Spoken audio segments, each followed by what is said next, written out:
ایک بار حضور صلی اللہ علیہ وسلم لوگوں میں بیٹھے ہوئے ان سے باتیں کر رہے تھے۔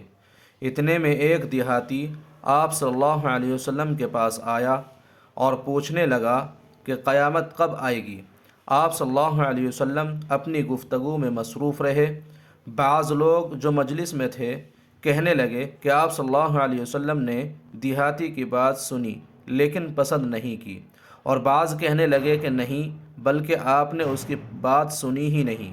جب آپ اپنی باتیں پوری کر چکے تو میں سمجھتا ہوں کہ آپ صلی اللہ علیہ وسلم نے یوں فرمایا، وہ قیامت کے بارے میں پوچھنے والا کہاں گیا؟